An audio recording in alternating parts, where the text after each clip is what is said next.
আপনারা যখন মুরগি বাচ্চাকে প্রথমে খাবার দিবেন, প্রথমে খাবারটা কিন্তু একটু ভেঙে দিলে ভালো। আপনার যে প্রি স্টার্টারটা, আমরা তো প্রি স্টার্টারটা আনি না, আমরা কিন্তু স্টার্টার ফিটে আনি।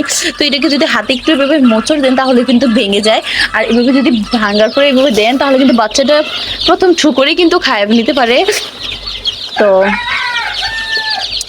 আপনারা এভাবে একটু ভেঙে ভেঙে বাচ্চাটাকে দিবেন।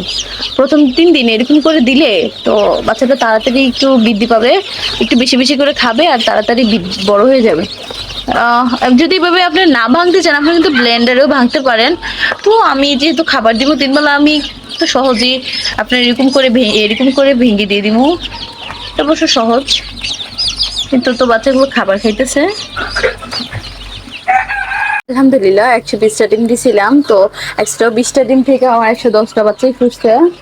আর শুধু খালি এখানে এই যে 1 2 3 4 5 11টা ডিম আছে। আরেকটা কম বেশি বলে বলছি। তো তারপর আলহামদুলিল্লাহ, কারণ 90%-90%-এর উপরেও আমার হ্যাচিং রেট আছে।